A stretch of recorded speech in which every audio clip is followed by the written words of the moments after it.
So good afternoon, everyone, and welcome to the second webinar of the fourth session of the 2021 EMOS webinars. My name is Caterina Giusti. I'm Professor of Statistics at the University of Pisa in Italy, where this session is hosted. And today I will also act as the webinar facilitator. Now, let me first explain for any newcomers that EMOS stands for the European Master in Official Statistics, a joint project of universities and data producers in the EU member states, EFTA, and EU candidate countries. If your university is interested in applying for the EMOS label, please consider that a permanent open call for universities is available on the EMOS dedicated page on the Eurostat website. For staying in contact with the EMOS news and community, please follow the EMOS Twitter. The EMOS account is @EU_EMOS. Now, before we start with the webinar, Professor Nicola Maccheri, International Relations Coordinator of the Department of Economics and Management of the University of Pisa, will welcome our speaker and will briefly introduce the webinar. So thank you, Nicola. Thank you, Caterina. As Caterina told you, I'm Nicola Maccheri. I'm Professor of Applied Economics and International Relations Coordinator at the Department of Economics and Management of the University of Pisa. First of all, I would like to give you my personal welcome to all the participants to this webinar. In particular, I'm honored to give my welcome to the speaker of this webinar, Dr. Stephen Weber, Director General Statistics of the European Central Bank. As department, we are very pleased to be involved with our Master of Science in Economics in the EMOS network since its beginning in 2015. Our Master of Science in Economics is a 2-year master program, completely taught in English. It's a joint program with the Sant'Anna School of Advanced Studies, which is another university institution here in Pisa, and it provides for two different curricula, a curriculum in general economics and a curriculum in official statistics, which also provides a double degree program with the University of Trier in Germany. And obviously, the curriculum in official statistics is the one obtained the EMOS label. Moreover, 2 years ago, in 2019, we were really proud to start a collaboration with Eurostat concerning the organization and the provision of a series of webinars and also other learning material on official statistics. And obviously, the webinar of today is included in this webinar series. So now I'll give again the microphone, to our Professor of Statistics, Caterina Giusti, who is going to give you some more detailed information about the topic of this webinar, and in particular, will introduce more in detail our speaker that I would like to thank once again for being here today. So I don't want to take more time, just wish you a nice webinar. I'm sure that it will be very interesting and also fruitful and productive for your research and professional activities. And obviously, I hope that in the next future, there will be also the possibility to host you at our department for a workshop or for other seminars in presence that time at our department. So thank you very much for your attention and have a nice webinar. Thank you, Nicola. Okay, so now we are ready to start, but before I present more detailedly our speaker and give the floor to her, just some, I would say, technical details. As you know, this session, the EMOS webinar stream on the EMOS YouTube channel, where you can already find the recordings of the past webinars. As a participant, you can watch and listen to the webinar. To use the chat to interact with the presenter, please log in YouTube using a Google account. We encourage you to prepare your questions and post them to the presenter during the presentation or the final discussion. Should you have any technical problem or questions, you can send us an email to the email address that will be indicated in the chat. So today, as Nicole already said, we have the great pleasure to host Silke Stapel-Weber, the Director General for Statistics and Chief Data Officer at the European Central Bank.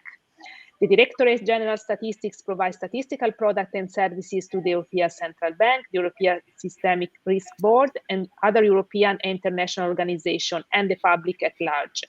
And Ms. Stapel-Weber represents the ECB in various professional bodies, including the Interagency Group that includes, among the others, the World Bank, OECD, European Commission, the Irving Fisher Committee, and the G20 context. Ms. Stapel-Weber chairs the Statistics Committee at the European Central Bank and is an elected member of the International Statistical Institute. So now it's time to start. So today, Silke Stapel-Weber will present about the role of central banking community within the European statistical system. So now the floor is yours, Silke. So I will, you can see your presentation, and please. Thank you very, very much, Nicola and Katerina, for this very warm welcome and the nice introduction, and a very warm welcome from my side also to all the participants of this webinar. Next to what already was said in the kind introduction, I just would like to highlight that I have spent 30 years of my career in official statistics, working for the European Commission, Eurostat, and now since the last 3 years as Director General for Statistics at the ECB. So serving Europe with statistics is really very, very close to my heart, organizing data in a way that they can be used most effective and efficiently as well. So somebody is really speaking to you today who is behind that and who really is passionate about it. And I hope it comes over in my presentation today. But I also would like to learn from you, from your questions. So I will not use all the time for speaking, so that we at the end have also a little bit of possibility to interact, even if I understand this will be via the chat. Having the questions, I will of course answer them live. Let me now come a little bit to my presentation and the points I would like to make this afternoon before we engage into our conversation. I would like to start with telling you a little bit about the ECB Tasks and how this is supported by statistics. So really showing you the role of statisticians and data managers in the ECB. To start with, I will put all of this also in the European context, because the ECB and its statistical function is, of course, part of the European House of Statistics, and we are very, very closely collaborating with the ESS and Eurostat in many questions. However, I would like to present it to you also so that you understand the different institutional frameworks in which we are moving, and which would be also of interest to you if after your interest in EMOS, you may even go for a career in official statistics in one of the international bodies. I will then come a little bit more to ECB statistics, and at the end it is important to me to highlight to you a paradigm shift which we are observing, and we are actually driving ourselves as well, which is going more and more micro and not only collect and exchange macro statistics. So micro data becoming more and more the center of our attention, and I will go into it at the end of my presentation today. With this, let me shortly introduce a little bit how the ECB decision-making bodies work, because this is important later on when I will speak about how decisions and which type of decisions are taken. You are of course all aware of Christine Lagarde as president of the ECB, and she is of course also the chair of its executive board. The other 5 members of the executive board are Luis de Guindos from Spain, Philip Lane, the chief economist from Ireland, Isabel Schnabel, my boss, she's responsible among other things for statistics, who comes from Germany, Fabio Panetta from Italy, and Frank Alderson is the youngest addition to the executive board. He comes from the Netherlands, and he is also the vice chair of the supervisory board of the supervisory mechanism. I come to these two parts and two pillars of the ECB a little bit later on. The 6 members of the executive board have 6 permanent seats and votes in the governing council, who consists of the governors of the Euro area countries, the 19. And there is an interesting construction one has to be aware of when it comes to voting in the governing council. There are 5 governors, Germany, France, Italy, Spain, and the Netherlands, who share actually 4 votes on a rotational basis. And 14 governors, on the left-hand side, they are mentioned, share on a rotational basis 11 votes. So not everybody votes at every decision.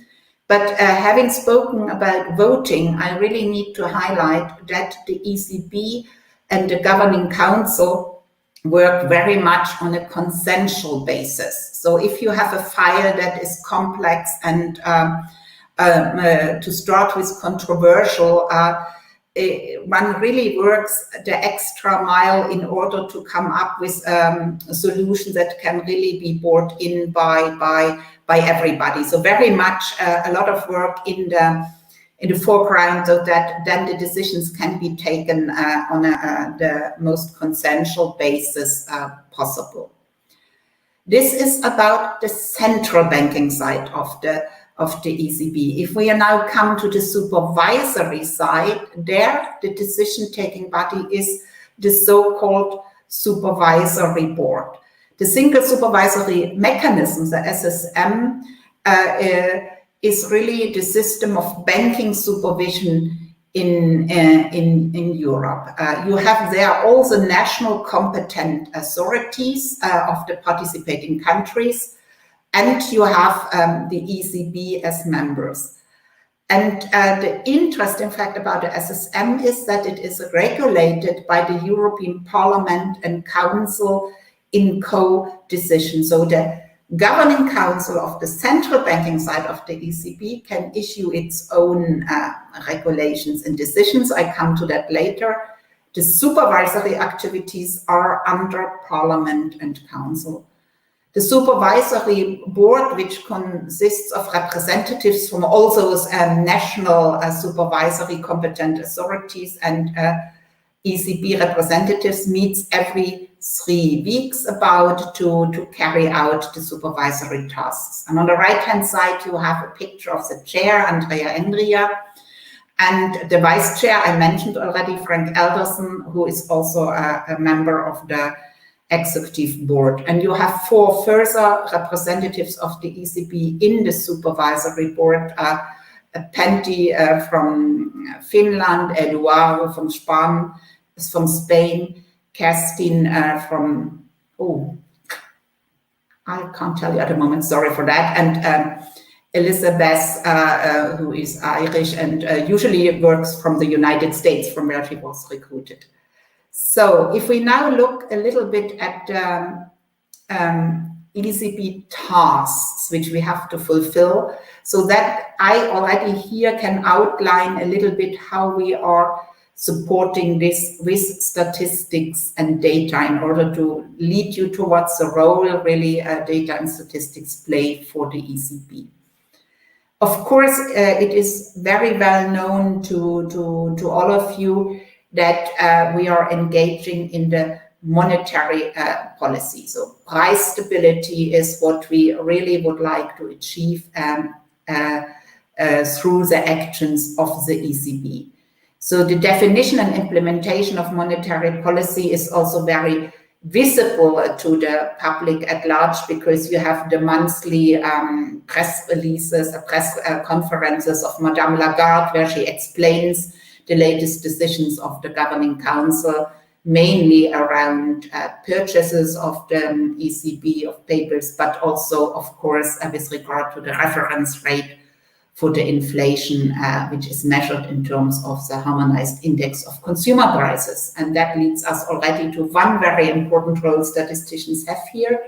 Produced is the HICP by Eurostat, but of course we are supporting Eurostat in conceptual questions, in jointly addressing quality issues. But it is good practice that somebody who uses an indicator doesn't produce it itself. So there's a clear division of responsibilities between Eurostat and the ECB statisticians. Other interesting tasks of the ECB are foreign exchange operations, making sure that the businesses and private households in the Eurozone always have the foreign currencies they need for their operations. And we are also holding and managing official foreign reserves. That doesn't mean that you have all of this stocked up in the cellar of the ECB. Often also the national central banks are holding those things also physically on behalf of the ECB, including also some holdings of gold.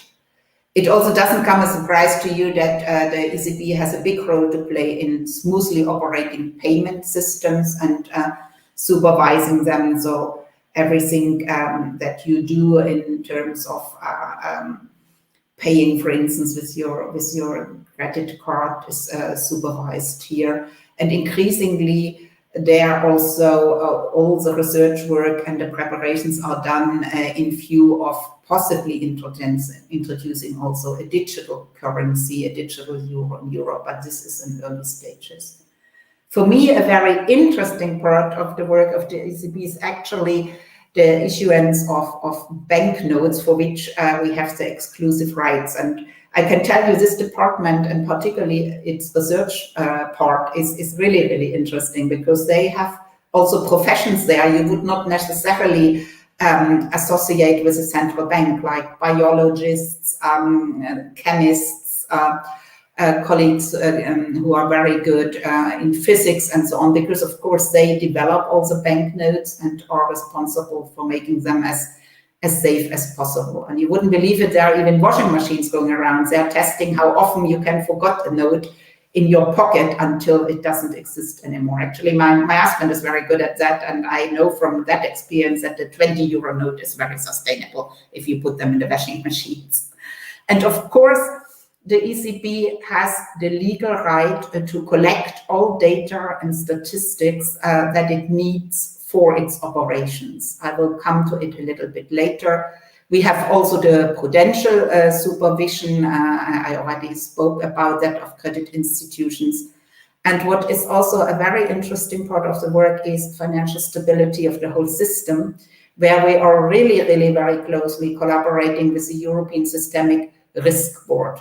And here it's really about the stability of the system as a whole, while in supervision you are looking at individual credit institutions. And of course, the ECB is not alone in the world, so we are very, very much involved in international and European cooperation, also in our world of statistics. And next to our international department, actually, my Directorate General of Statistics is the most international one in the ECB, because we really very closely collaborate, of course, with Eurostat, but also with the IMF, with the World Bank, the OECD, and the BIS, and a whole range of other international organizations with whom we jointly work on overarching subjects like standardization of our workflows and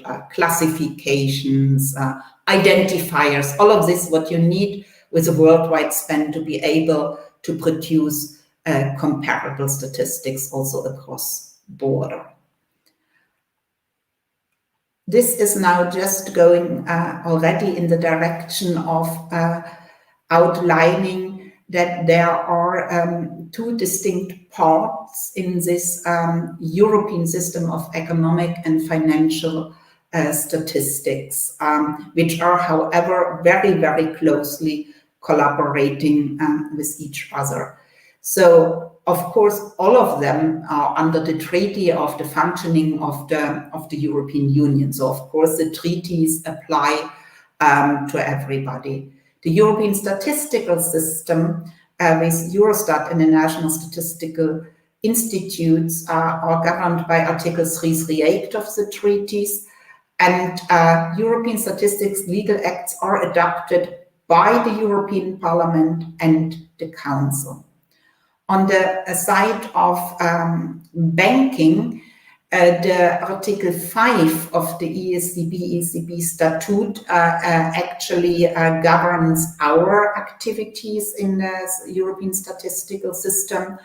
And on the side of central banking, it is, of course, the central banks, the national central banks, and the statistical function, DGS, of the ECB, who form that system. And the European Statistics Legal Acts, which we are working with, are adopted by the ECB Governing Council. So you have Parliament and Council on the one side, mainly, if you would like this distinction, on the non-financial part of the world, and on the financial part of the world, mainly you have the ECB Governing Council, who can legislate whatever is needed to fulfill our tasks. Both worlds are very much collaborating, and in the late 80s, actually, a body has been created, the CMFB, Committee of Monetary, Financial and Balance of Payment Statistics. And this meets regularly 3-4 times per year, has also an executive body, and there you have the heads of the national statistical institutes and the heads of the statistical functions of the national central banks, plus Eurostat and the ECB, sitting together and driving subjects of joint interest jointly forward. And all of this is glued together by a memorandum of understanding defining the respective rights and obligations. This just shows, again, the same what I said on a governance side at the moment, a little bit more concretely with regard to which statistics fall on which side. So you have this European House of Statistics, and Eurostat and the National Statistical Institutes are mainly active in the area of general economic statistics. Among that, the harmonized index of consumer prices, other prices and costs, national accounts, including, very importantly, government finance statistics, short-term statistics, but also a whole range of sectoral statistics in agriculture, business statistics, you name it. On more of the financial side of things, you have the 28 national central banks and the ECB, as united as the ECB, and they are really the money and banking statistics. We look into financial markets, exchange rates, foreign reserves. We are also very interested in financial accounts, and of course we deliver all the statistics and data which are needed by the ESRB to look into the systemic risks and stability, and the SSM in order to supervise individual banks. There are also areas of shared responsibility between both pillars of the European House of Statistics, which are mainly in the area of balance of payments, international investment positions, and we are also cooperate on financial and non-financial sector accounts particularly. And there is a joint area of interest, of course, which is the infrastructure underlying everything what we are doing. I already mentioned identifier classifications, but also formats in which information is exchanged, like SDMX. The Memorandum of Understanding has been last time updated in 2016 that governs this strong collaboration. And a very important part of that is also increased work on data sharing, because we are all committed that every number should actually in Europe only be collected once and then exchanged between at national and international level, because the reporting burden on those who have to provide this information is high and should be contained to the maximum extent possible. I would like now to come for a couple of minutes to something that you surely have yourself also followed in the press and in the media, and this was the monetary policy strategy review of the ECB.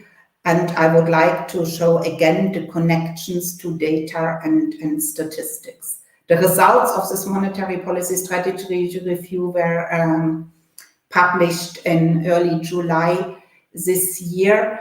And of course, the ECB continues to be committed to its primary objective of price stability. What was an interesting outcome of the review is that the inflation target over the medium term is now defined in a symmetric way around 2%, while previously the definition was close to but below 2%. In practical terms, this means that now over the medium term, too big deviations on both sides of the 2% are actually undesirable, while before the notion was more that going beyond 2% is undesirable. So this is a very interesting development and finding that now we have an inflation target that is symmetric. What was important also for our work is that in this review, the Governing Council confirmed the harmonized index of consumer prices as the appropriate price measure and as the measure that is used as a main indicator among many other things the Governing Council is looking at for defining its monetary policy. An important finding that will keep the statisticians across Europe very busy in the coming years is, however, that the Governing Council recommended the inclusion of owner-occupied housing into the HICP. And this will be a very interesting work, of course, mainly to be executed by Eurostat and the European Statistical System as the producer of the HICP. However, our statisticians, my colleagues, will of course support in conceptual questions like the need, if you want to do that, to separate the investment from a consumption component when you buy a house or a flat, which will require much more research and work, for instance. We have jointly agreed on a way ahead, and the first step in this journey will be a quarterly experimental indicator that will include owner-occupied housing that we hope to, that Eurostat hopes to publish as of 2023. Having a monthly measure remains something that still needs lots of work and also research, and is more for the longer term. But this will be very interesting work, and we will work jointly with the Eurostat and ESS statisticians to move forward in direction of this recommendation by the Governing Council. Two other very interesting outcomes of the monetary policy strategy review I would like to mention is that there is now a very ambitious plan also with regard to climate change. And here we really would like to work in direction of incorporating climate issues into the monetary policy assessment. And this will also be very interesting work for statisticians, providing the necessary data which really have to still be developed into an operational framework so that risks can be assessed, that actually asset purchases can take climate factors into account. And we are really also working by integrating and combining our microdata sources in direction of really providing also a look-through, so that you can really say what looks green on the surface still looks green when you have gone through all the chain, and that not a dirty business is actually at the end of the chain, hidden behind many operations. What is also a very important point is that the Governing Council invited us also to invest more into communication. This is also something that is very, very close to the heart of our president, particularly also the communication to the public at large in understandable terms. We as statisticians and data managers have to contribute here as well.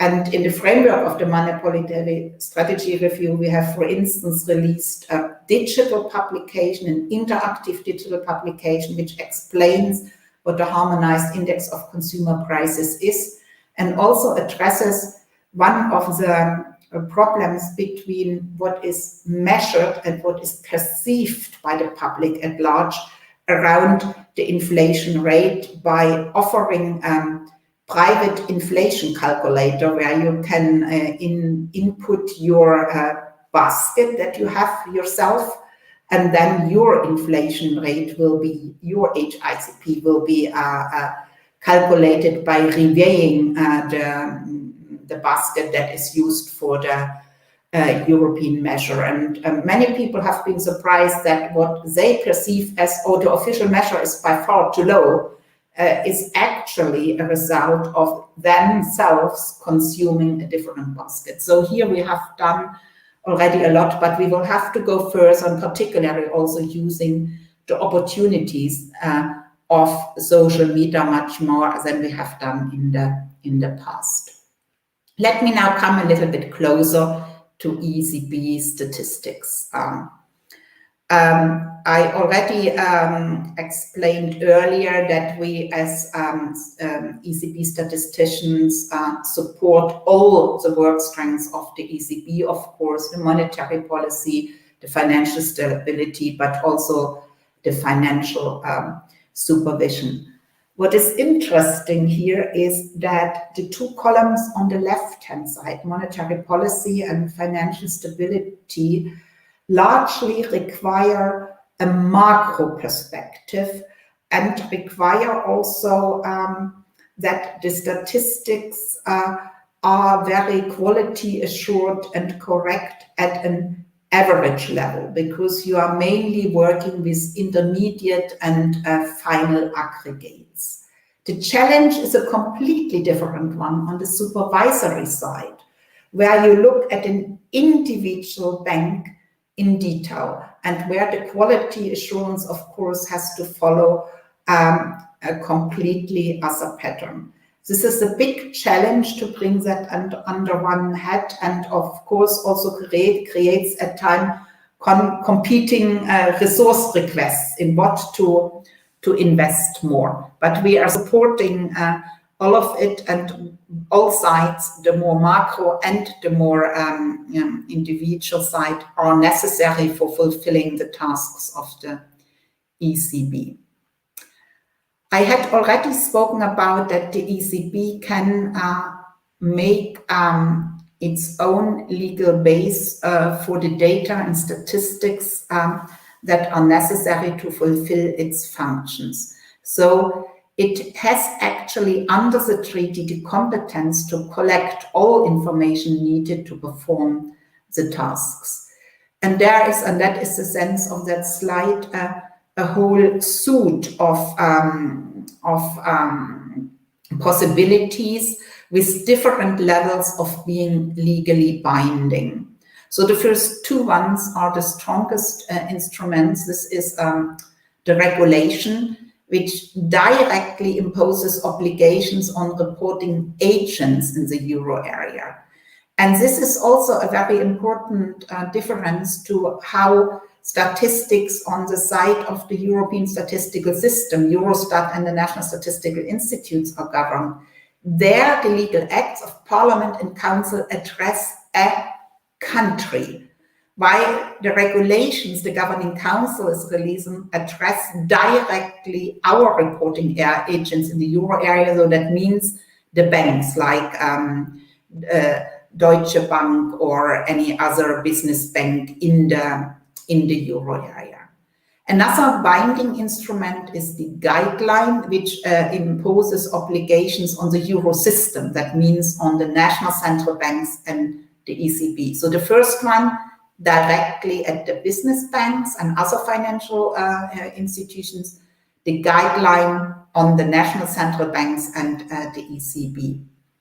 There are other instruments which are not legally binding, but also fulfilling very important role. So for instance, a recommendation is used if you would like to inform other statistical authorities or other central banks about requirements of the ECB in the euro area. We can also have a decision which can impose obligations, and it can have addressees or can also be more general without.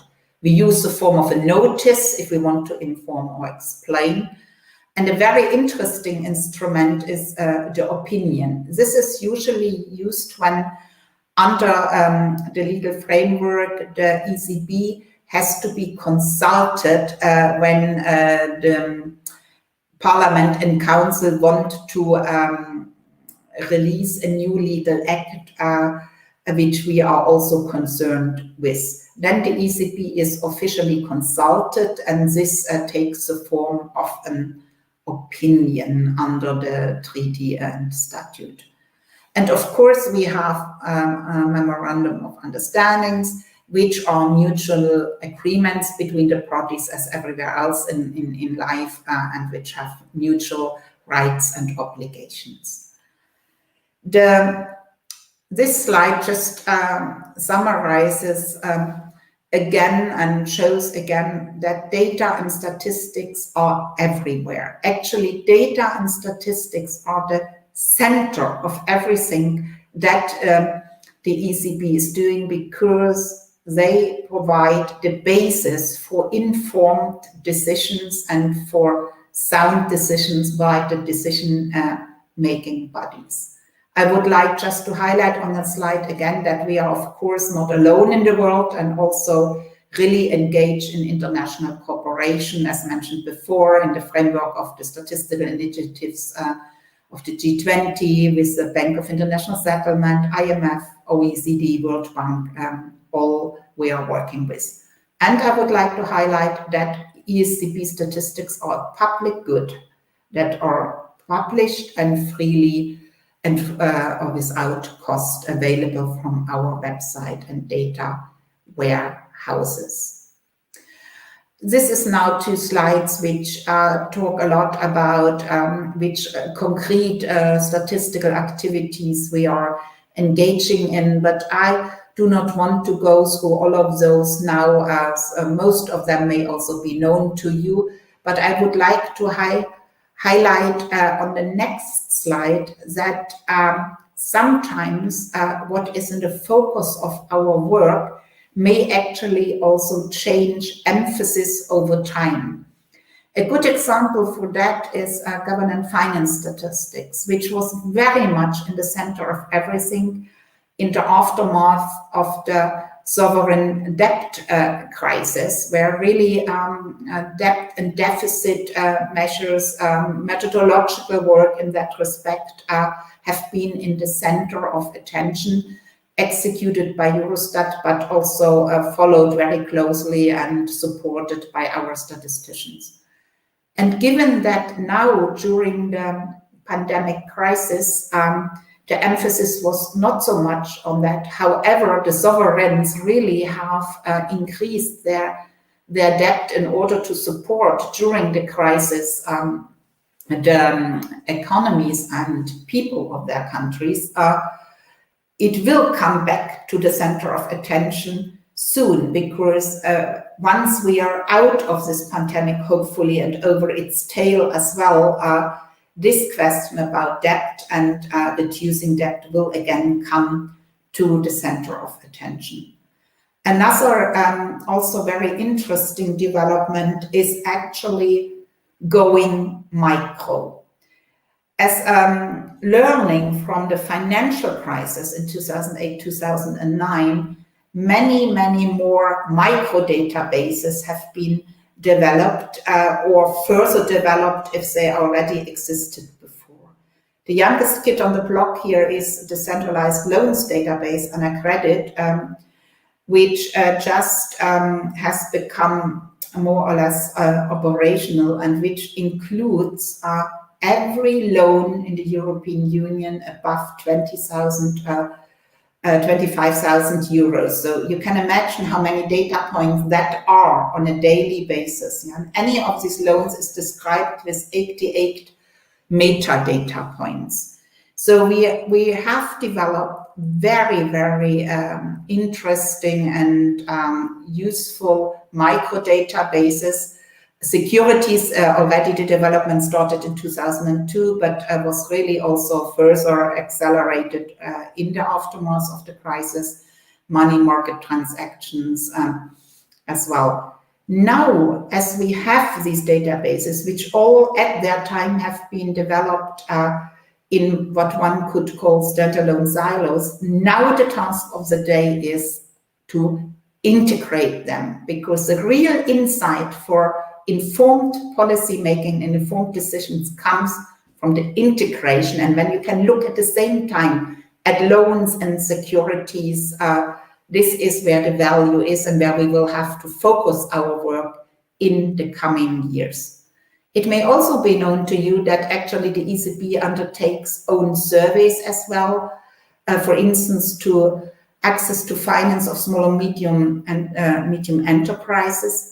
This is really very important and was very important in the pandemic crisis, in order to really see if our policy measures actually arrive where they arrive. Are they transmitted in the right way? So this was answered with also information from that survey.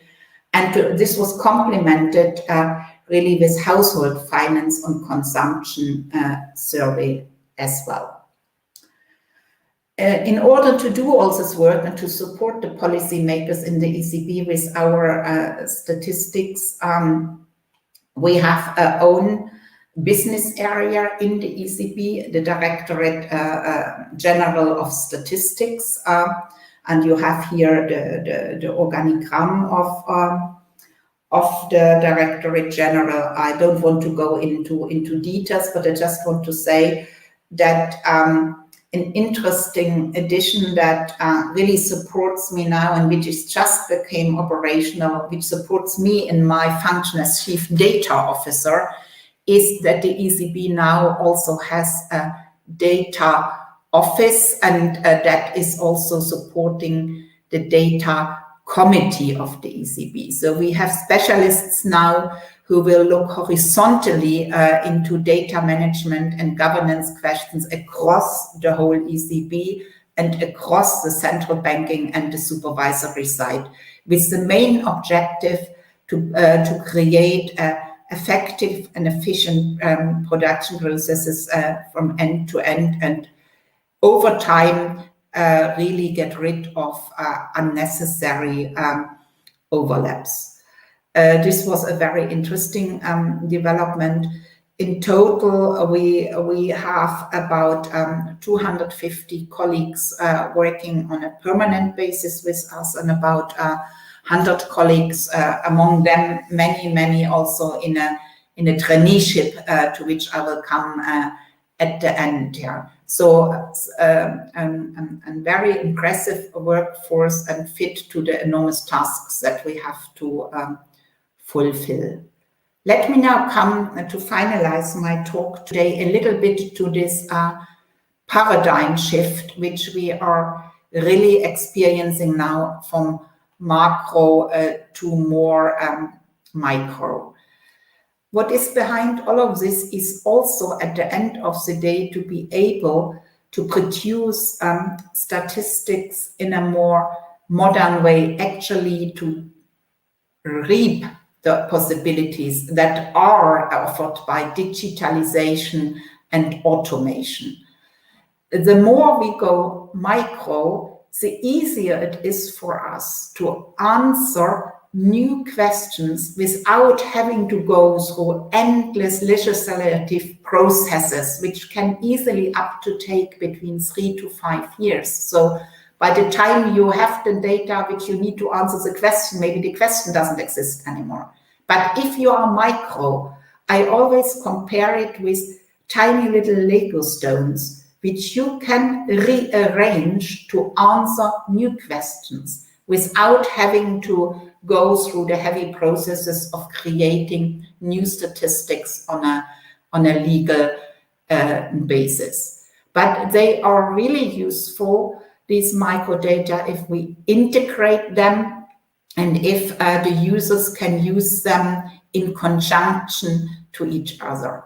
And in the medium term, the objective will also be to create macro statistics directly from the micro level to the extent possible. And in this way, also creating new intermediate aggregates one could not dream about before.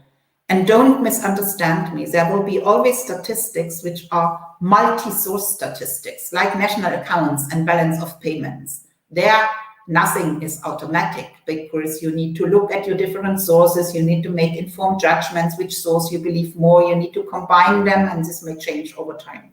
But there are many things which can be automated at the micro level and many aggregates we can try to create in the future from the micro level databases if they are integrated in a wise way and if we can delegate more and more tasks to machines rather than use the workforce for the more interesting tasks at the analytical level and the further development. However, in order to be able to do that, we need to invest a lot in standardization and integration. And there are huge challenges ahead of the international and the ECB statistical and data community, because as I said before, the microdata are all developed sources independently. Now we have to look for a common terminology. We want to create a semantic integration in form of a data dictionary across all the data on the central banking and the supervisory side. There is no need that you have 20 definitions of a loan. No, because the only reason for having that is that it has been created at different points in time. What we would like to do is really to look at all of this and create a semantic integration of these terms that will fulfill all the needs without unnecessary overlaps or contradictions. We also need to look and invest more in linking databases, in more modern ways of collecting the information actually in machine-readable form and in a way that also a bank that works in all 19 Euro area countries doesn't have to face 19 systems, but only one. And increasingly, we are also investing in introducing into our system certain elements of big data. I mean, what we have in our micro databases are many data, but not necessarily big data, because we have structured information and we define the structure of this information. However, for certain use cases, we are also looking into extract information from texts, and we look into web scraping to support price statistics. So we are using technologies, we are using machine learning and train the machines to do the first level quality assurance in an automatic way, so that the colleagues can use their brains for higher level tasks. And I would like just to close by highlighting again that we also need to invest much more into statistics in order to underline that the value of official statistics is actually that these are facts and that they can help to counter what is ongoing in many of the social or other media, which is not necessarily fact-based. I would, of course, not be a very bad ambassador of the ECB if at the end I would not also highlight to you some possibilities how you can access ECB statistics, which are all, as I said, free of charge.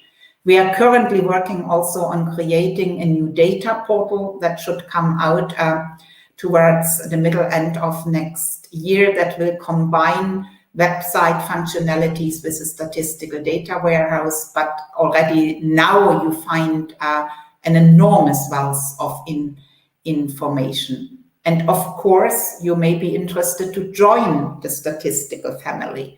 So here are a few possibilities how to do that and with the links. And I only can invite everybody who would like to get an experience in central banking or supervisory statistics to look into our possibilities to join the ECB as a trainee, to participate in our graduate program, or to look for various other positions.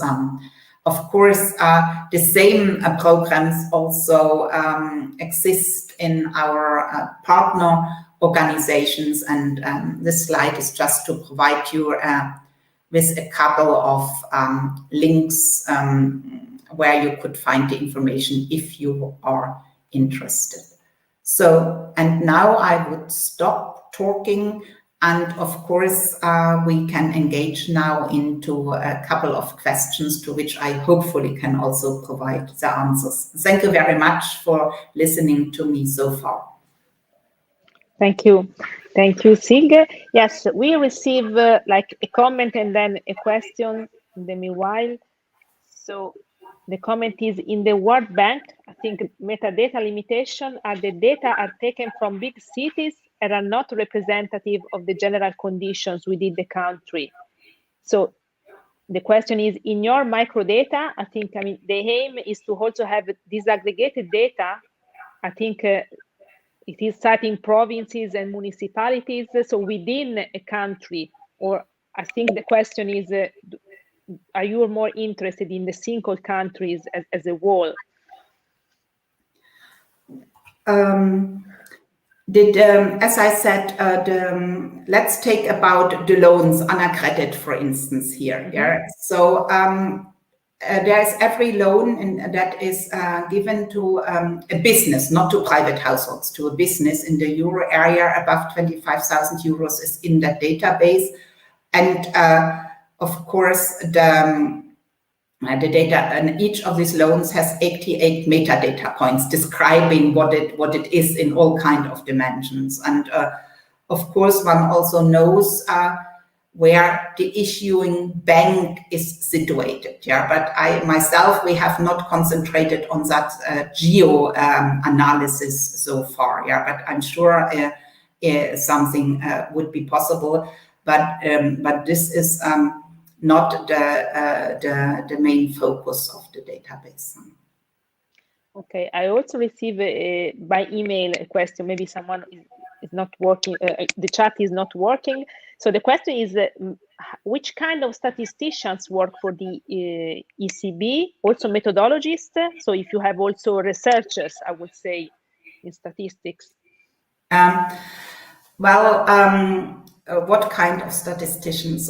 Well, lately they are all called data scientists, but I'm sometimes not so sure what the difference is. Speaking to colleagues from the academic world, I'm told if you don't call your curriculum data scientist, your students have no chance to get a job. We know. These are strange developments. No, we have.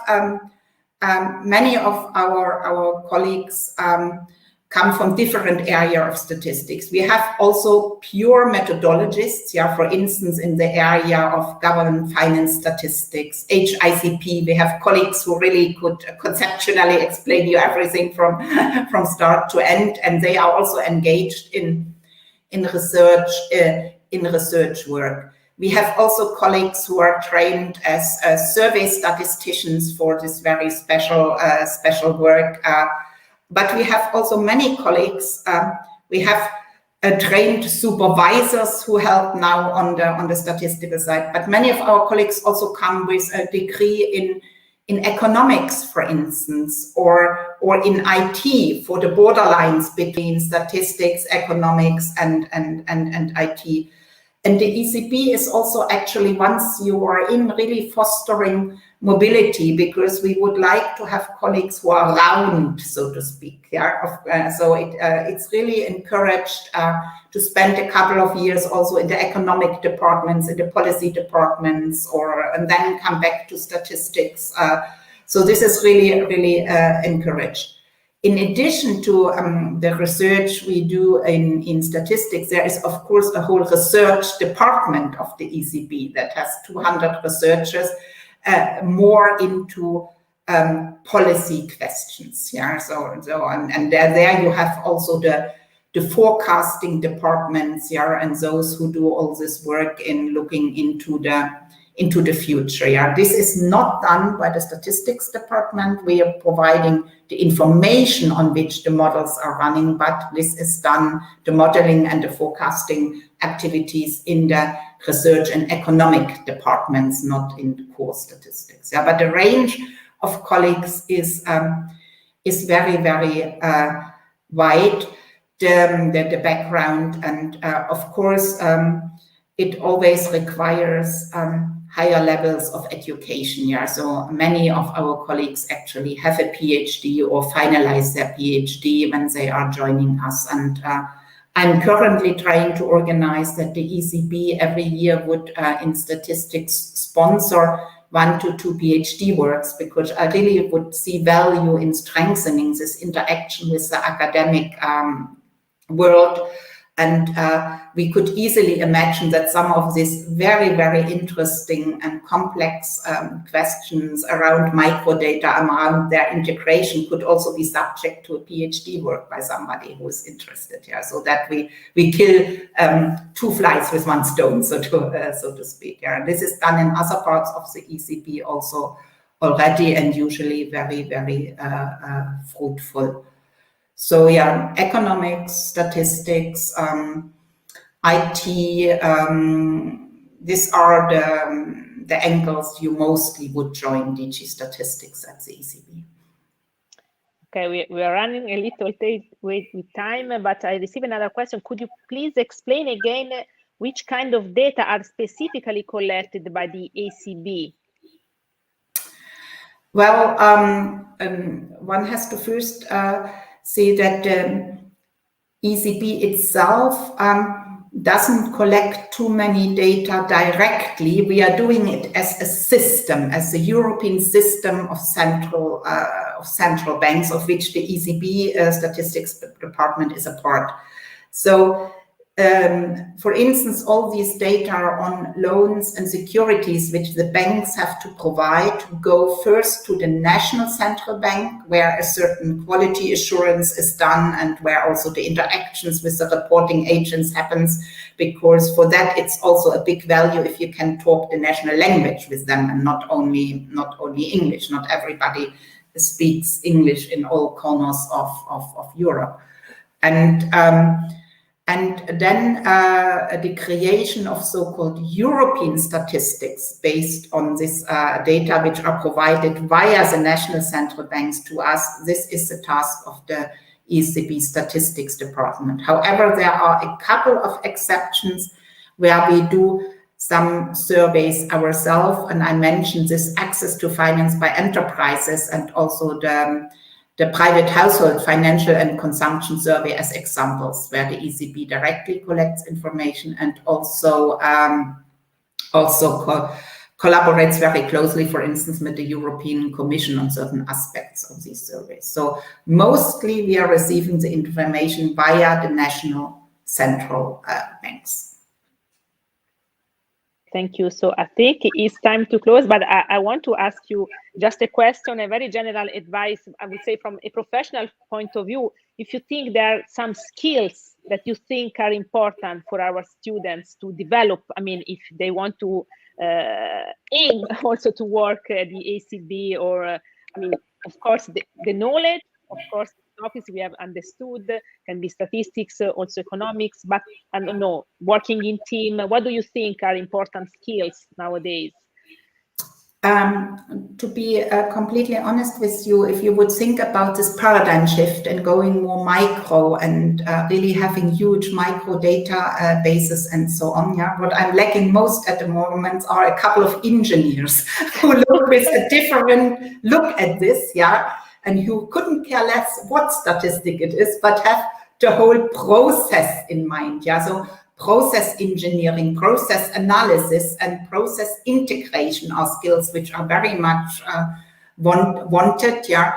And then, of course, the practical application of whatever they may come with from university in direction of application of artificial intelligence, machine learning, automation of processes. This is very high on the agenda. And this is where we will have to invest heavily because we are under enormous resource constraints. So yeah, resources don't grow on trees anymore. And the only way to invest in new things like climate change and other methods of including owner-occupied housing into the HICP and so on, the only way is by reprioritization and by becoming more efficient and effective. And this only will work with automating the processes we have and delegating certain things to machines, which we are still doing ourselves with our hands at the moment. Okay, so thank you, Silke. I think it's now time to close. So thank you very much for this interesting presentation and for replying to the questions. And of course, thanks to our students and to all the participants who joined us today from many different countries. So the presentation will be shortly available on the IMOS 2020 website, and the recording of the webinar will also be available on this YouTube channel. Now you will shortly receive also a very short survey about today's webinar. We ask your help to further improve our webinars. And the next webinar is scheduled next week on Thursday, 25th of November, where Maria Lunkis, Olivier Chapiteau, Javier Leroy from the European Investment Bank and Cristiano Tessitore from Eurostat will be presenting on artificial intelligence, blockchain, and the future of Europe. So we are also in our program, we are trying to address these, I would say, new frontiers. Okay, so thank you again, Silke, for your ability to give this webinar, and hopefully we'll meet again in the future. And thank you, and have a nice evening, and also to all our participants. Yeah. Thank you very much to everybody for listening. And if you have further questions, don't hesitate to engage also bilaterally. My colleagues and me are very happy to answer anything that may come to your mind. And thanks a lot, Katarina, for your fantastic support throughout. Thanks a lot. Thank you. Bye-bye. Bye. Bye.